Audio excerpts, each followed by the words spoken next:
Vous avez bien fait de choisir Mondico Télévision pour vous informer. Madame, Monsieur, bonsoir et bienvenue à cette grande édition du journal dont voici l'ossature.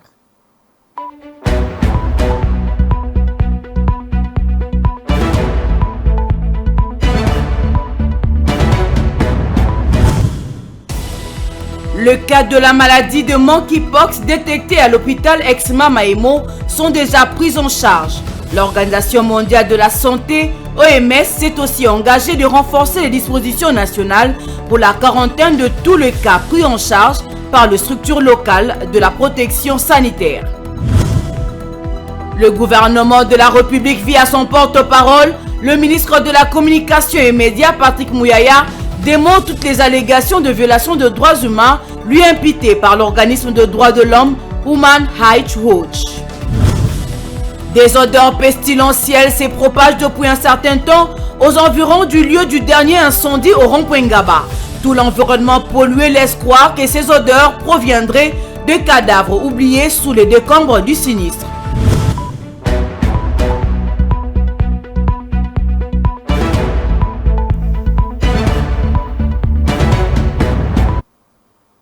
Une fois de plus, bienvenue dans ce journal. Nous l'avons annoncé dans le titre, le seul cas confirmé des monkeypox dans la ville de Kinshasa et tous les autres cas suspects de ces virus ont été mis en quarantaine et pris en charge par l'équipe de riposte de l'hôpital de référence du Kinshasa. Ce seul cas a été confirmé par l'Institut national de recherche biomédicale, INRB en sigle, après test le mardi dernier. Suivez.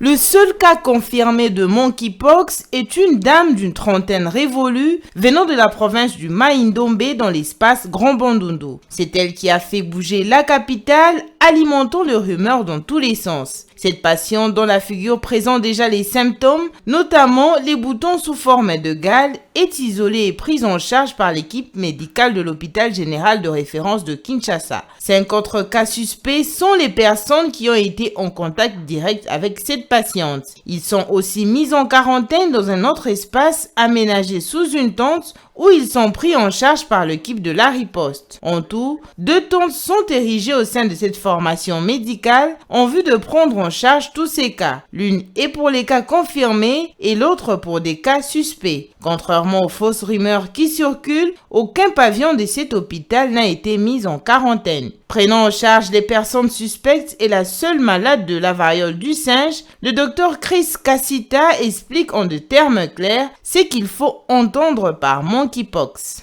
Les monkeypox ou la variole du singe est une maladie zoonotique, ça veut dire une maladie d'origine animale qui peut commencer par, ça peut être une apparition brutale par des fièvres et en dehors des fièvres, il y a une éruption cutanée, c'est-à-dire quelqu'un qui se retrouve avec des boutons tout au long du corps, de même circonscription, de même grandeur, de même taille, et très souvent localisé au niveau de la face, au niveau du dos, sur les paumes des mains et les plantes des pieds particulièrement. La transmission chez l'humain du virus monkeypox responsable de la variole du singe s'est fait soit par contact direct avec des animaux infectés, soit par contact avec les lésions cutanées ou les fluides biologiques, soit de façon indirecte via des matériaux contaminés.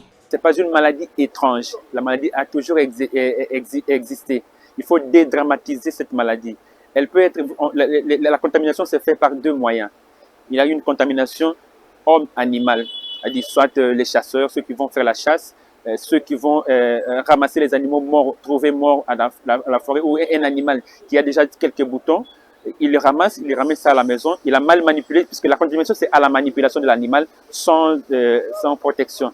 Pour se prévenir en cas de variole du singe, l'isolement de la personne malade, l'application de gestes barrières et les traitements pour soulager les symptômes sont indispensables. Les médicaments antiviraux et d'autres produits sont prescrits pour les personnes les plus fragiles. L'infection par le virus monkeypox débute par une fièvre, souvent forte et accompagnée de maux de tête, des courbatures et d'asthénie. Après 2 jours environ, apparaît une éruption vésicule, faite des vésicules remplies de liquide qui évoluent vers le dessèchement, la formation des croûtes puis la cicatrisation. L'incubation de la maladie peut aller de 5 à 21 jours. La phase de fièvre dure environ 1 à 3 jours. La maladie guérit le plus souvent spontanément au bout de 2 à 3 semaines. Pour cette maladie qui vient d'apparaître dans la ville de Kinshasa, les spécialistes demandent à la population quinoise de garder son calme et rester vigilante en respectant juste les gestes barrières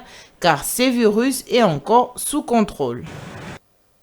Restons toujours dans ces chapitres de la santé. Un cas de monkeypox confirmé à l'hôpital général de Kinshasa, ex-Mamaemo. Plusieurs services et organisations se sont mobilisés pour la bonne prise en charge de cas. Un lot important de médicaments et autres outils de prise en charge ont été remis à l'hôpital général de Kinshasa, un don de l'Organisation mondiale de la santé. Suivez cet élément de Laetitia Moulano.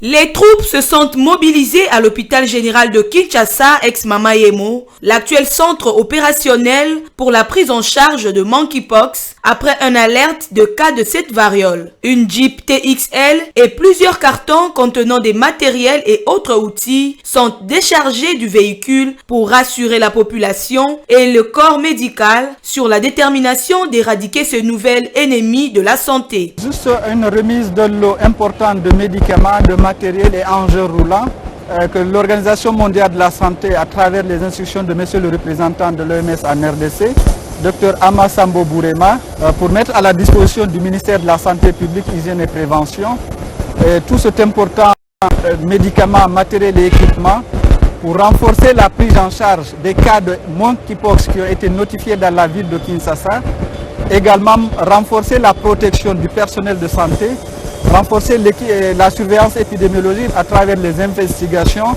le listage et le suivi des contacts dans les différentes communautés et dans les structures sanitaires. Ces lots d'intrants pour la gestion de monkeypox est un atout majeur pour les responsables de la gestion de cette crise sanitaire. Nous sommes très heureux, comme vous l'avez vu tout à l'heure, de recevoir ces lots d'intrants pour appuyer la gestion du monkeypox comme incident. La variole du singe est une maladie infectieuse virale rare due au virus monkeypox, transmise essentiellement par le rongeur à l'homme, de peau à peau d'une personne à une autre, lors des rapports vaginaux, par des gouttelettes au contact rapproché. Et puis, les vendeurs et usagers de la route Bypass au niveau du rond-point Ngaba vivent depuis plus de 2 semaines avec une odeur hors du commun provenant du décombre du camion-citerne qui s'est incendié récemment sur cette route, causant d'énormes dégâts. Ils demandent aux autorités compétentes de prendre 2 mesures idoines pour déterminer l'origine de cette puanteur, car ils sont exposés à plusieurs cas de maladie. Enoch Kalonji. Suite à l'incendie qui s'est déclaré le 8 août dernier vers l'entrée Reguiné sur la route Bypass dans la commune de Limba, non loin du marché rond-point Ngaba, qui a ravagé des maisons commerciales et entrepôts causant des dégâts matériels importants. Curieusement, les vendeuses et usagers de cette route dénoncent des odeurs nauséabondes sous les décombres, plus précisément en dessous du camion-citerne. Malgré ces alertes à l'endroit des autorités de la ville pour trouver une solution, 2 semaines après aucune réaction. La population est donc exposée à de nombreuses maladies et soupçonne la présence des corps. Notre souhait est que ce camion puisse quitter d'ici. Depuis que l'incendie s'est déclaré, nous ne voyons aucune réaction. Il y a des corps en dessous de ce camion car ça dégage une odeur nauséabonde.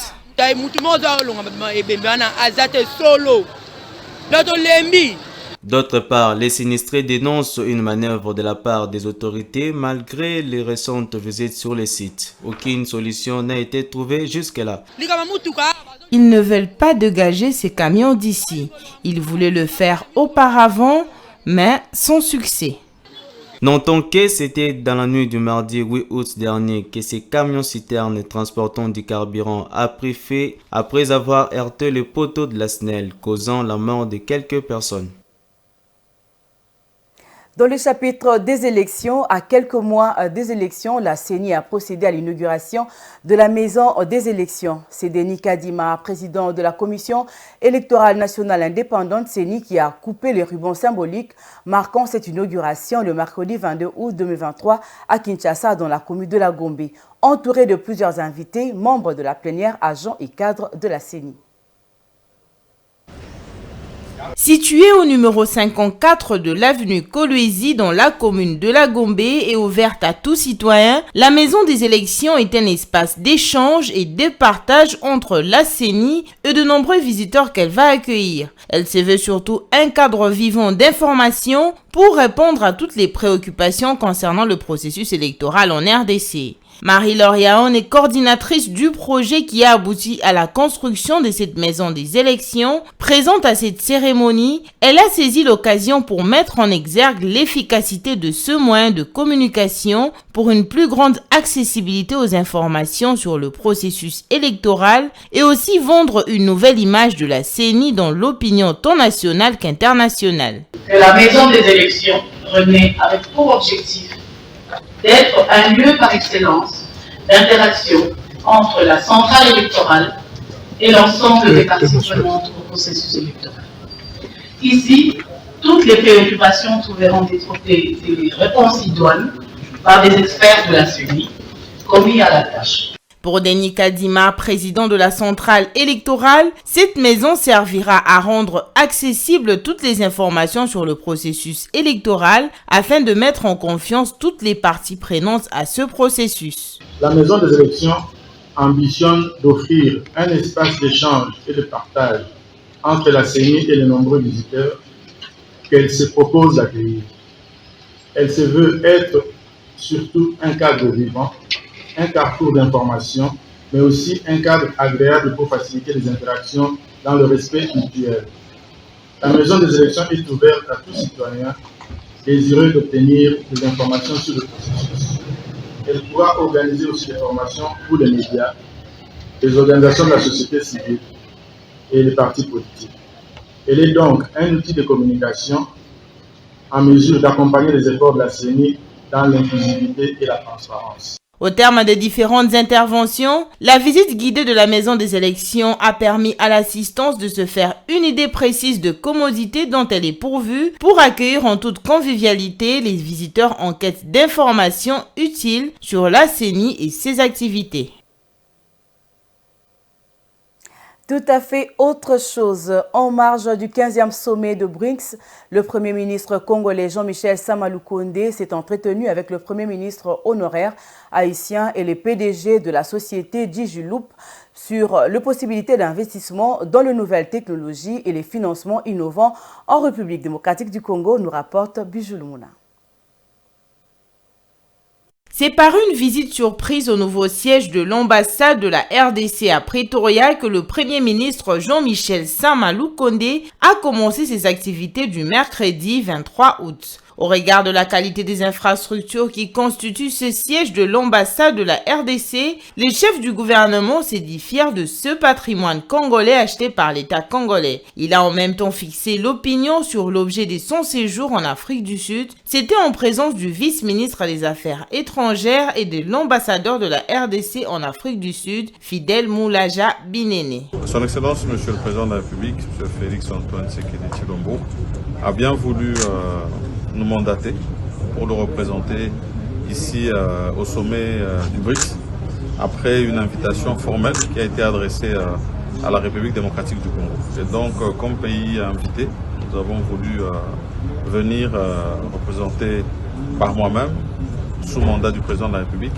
mais aussi avec les ministres sectoriels avec lesquels nous faisons le suivi sur ces questions économiques, notamment le ministère des Affaires étrangères, mais aussi le ministère des Finances ainsi que le ministère de l'Industrie. Après cette visite, le Premier ministre s'est entretenu avec le Premier ministre honoraire haïtien, accompagné du directeur général de la société Digiloop, spécialisée en nouvelles technologies digitales pour le financement innovant, sur des questions de coopération bilatérale basées sur le financement innovant. C'était un grand plaisir de rencontrer son Excellence le Premier ministre. Pour une rencontre d'amitié de travail. Nous avons pu explorer différents points, parmi lesquels les technologies de pointe pour le financement innovant, pour la souveraineté financière de l'Afrique. Et nous avons pu quand même échanger sur les différentes opportunités que présente le marché congolais, qui est un énorme marché à travers le monde. et un marché aussi qui progresse. Et nous avons pu constater des progrès du gouvernement et aussi en domaine technologique. Arrivé à Johannesburg depuis le mardi, le Premier ministre Jean-Michel Sama Lukonde est porteur d'un message du président de la République Félix Antoine Tshisekedi Tshilombo au BRICS. Cet acronyme regroupe l'Afrique du Sud, l'Inde, le Brésil, la Chine et la Russie. Au menu de ce 15e sommet, l'élargissement à de nouveaux membres du bloc de pays émergents. Les BRICS revendiquent notamment une croissance accélérée, un développement durable et un multilatéralisme inclusif. Et puis, le gouvernement congolais, à travers un communiqué de son porte-parole, fustige et réfute les affirmations faites par l'ONG Human Rights Watch dénonçant les violations de droits de l'homme et une répression à l'encontre de l'opposition politique. Contrairement à ces allégations, le gouvernement rappelle qu'il accorde une valeur primordiale à la protection des droits humains et aux idéaux démocratiques. Suivez. La réaction du gouvernement n'a pas tardé suite aux allégations portées par l'ONG Human Rights Watch le 22 août 2023 sur les violations de droits humains. La République démocratique du Congo, à travers un communiqué du porte-parole du gouvernement, Patrick Muyaya, a mis en cause toutes les accusations portées sur la République démocratique du Congo autour des violations de droits humains et une prétendue répression à l'encontre des opposants politiques du régime au pouvoir. Les prétendus ciblages de l'opposition politique mis en avant avec insistance par Human Rights Watch se heurtent aux faits concrets. Les mesures prises par les autorités visent à maintenir l'ordre public, à préserver la sécurité des citoyens et à prévenir toute manifestation de violence. Il est fondamental de souligner que l'intervention de forces de sécurité se conforme autant aux lois nationales qu'aux protocoles internationaux régissant le maintien de l'ordre. La RDC recuse de manière catégorique les allégations de restriction de liberté fondamentale, d'arrestation arbitraire et d'intimidation. De plus, la République tient à attirer l'attention sur les nombreux actes de violence dirigés contre les forces de police, des actes qui n'ont été dénoncés ni par l'opposition ni par Human Rights Watch. Face au cas spécifique cité par Human Rights Watch, le gouvernement insiste que la pertinence de mesures prises pour le motif de sécurité et de maintien de l'ordre public. Changeons de cap à présent. 3 membres du gouvernement sont visés par une question écrite déposée au bureau de l'Assemblée nationale par le député Alfred Maïcha dans le cadre du contrôle parlementaire au sujet de leur signature dans un accord de joint venture avec la société privée Primera de droit des Émirats arabes unis. Il s'agit du ministre de Finances Nicolas Kazadi, Antoinette Samba Domine et Adèle Kainda du portefeuille. Suivez-les au micro de vos reporters.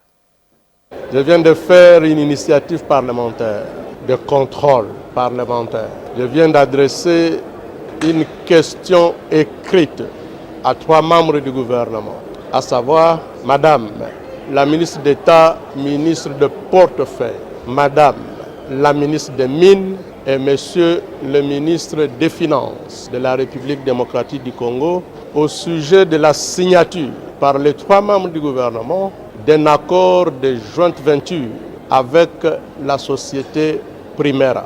La société Primera est une société de droit des Émirats arabes unis. Au terme de cet accord, il est indiqué que la société Primera et la République démocratique du Congo créent ensemble des sociétés Primera RDC. 2 sociétés Primera RDC.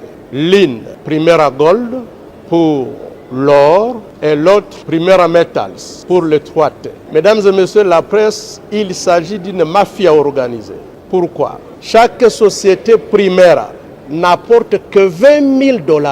Et dans les $20 000, la RDC apporte 9 000 et la société Primera n'apporte que 11 000. Mais à cause de 11 000 $, les 3 membres du gouvernement accordent un monopole pendant 25 ans pour l'or, pour le coltan, pour la cassiterie, pour le cobalt, bref, 3T pendant 25 ans pour toutes les provinces du Nord Kivu, du Sud Kivu et du Maniema. Mesdames et messieurs, c'est inadmissible. Maintenant, en termes d'obligations, la République démocratique du Congo s'engage à engager la société Sakima, qui est propriétaire de tous ces gisements, à signer un accord avec la société Primera pour 25 ans, en sorte que, à raison de seulement 11 000 $, Primera soit la seule société à pouvoir commercialiser l'or congolais, soit la seule société à pouvoir commercialiser le coltan, le cobalt, la cassiterite pendant 25 ans. Et ce n'est pas fini. On accorde à la société Primera un régime fiscal privilégié, plusieurs exonérations inédites, et là où elle doit payer au taux de réduction scandaleuse. Rien que pour le coltan, les sociétés congolaises et entités de traitement congolaises payent 12% de la valeur de chaque marchandise, du moins de la cargaison des minéraux, à l'exportation. Là où les sociétés congolaises payent 12%, Primera ne payera que 3,5%. Rendons-nous en province. La crise en République démocratique du Congo causée par les M23 ne cesse d'entraîner des déplacements massifs de population dans les provinces du Nord Kivu et du Sud Kivu. Les territoires de Massissi au Nord Kivu en lui seul a accueilli 30% des déplacés qui sont répartis dans différentes catégories d'hébergement, dans le famille d'accueil, sites spontanés et centres collectifs. Ceci ressort d'un rapport de l'Organisation internationale pour les migrations. Regardez. La République démocratique du Congo continue de faire face à la crise du M23 qui a entraîné les déplacements massifs de population dans les provinces du Nord Kivu et du Sud Kivu. Selon un rapport de l'Organisation internationale pour les migrations en juillet, le nombre de personnes déplacées est estimé à 600 113 073, dont 94% dans la province du Nord Kivu et 6% au Sud Kivu. Ces déplacés sont répartis entre différentes catégories d'accueil, notamment les familles d'accueil, 53%, les sites spontanés, 41%, les centres collectifs, 3% et les sites planifiés, 3%. Les territoires de Massissi, dans la province du Nord Kivu, est particulièrement touché par cette crise, accueillant à lui seul 30% des populations déplacées. Les territoires de Lubero et Rutshuru suivent avec 18% chacun, tandis que Nyiragongo et Goma accueillent respectivement 17 et 11% des déplacés. Les territoires de Walikale enregistrent 1% des déplacés. La situation demeure préoccupante avec de nouvelles vagues de violences survenues entre juin et mi-juillet 2023, notamment les attaques du groupe M23 dans les territoires de Bukombo, territoire de Rutshuru, ainsi que Bachali, Mokoto et Bachali Kaembe, territoire de Massissi. La société civile, force vive de la chefferie de Bachali en territoire de Massissi, appelle le gouvernement congolais à intervenir pour rétablir la paix dans la région. Des affrontements récurrents opposent le rebelle du M23 aux miliciens résistants Wazalendo. La situation sécuritaire instable dans le province du Nord Kivu et de l'Ituri a conduit à une augmentation substantielle de déplacements de population depuis le début du second semestre de l'année 2022. Actuellement, plus de 6,2 millions de personnes sont déplacées en RDC, les chiffres le plus élevés sur le continent africain. La violence et l'insécurité limitent les activités rémunératrices et perturbent l'agriculture, entraînant une insécurité alimentaire aiguë pour environ 27 millions de personnes, tandis que 2,8 millions d'enfants souffrent de malnutrition. Voilà, c'est déjà la fin de cette session d'information. Madame, Monsieur, avant de nous quitter, place au rappel des titres.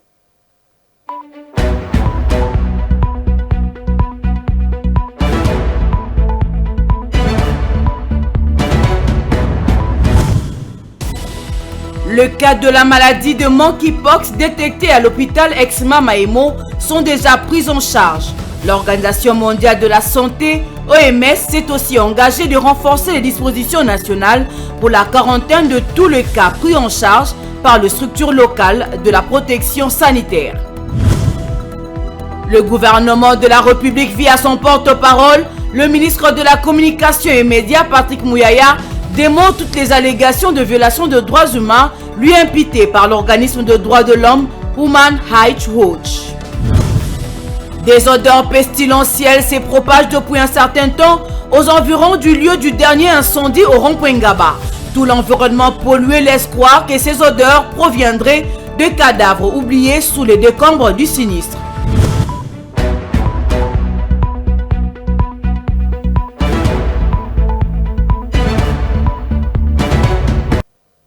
C'était le journal de la rédaction. Madame, Monsieur, merci de l'avoir suivi. Restez branchés au programme de Mondico Télévision. Bonsoir chez vous.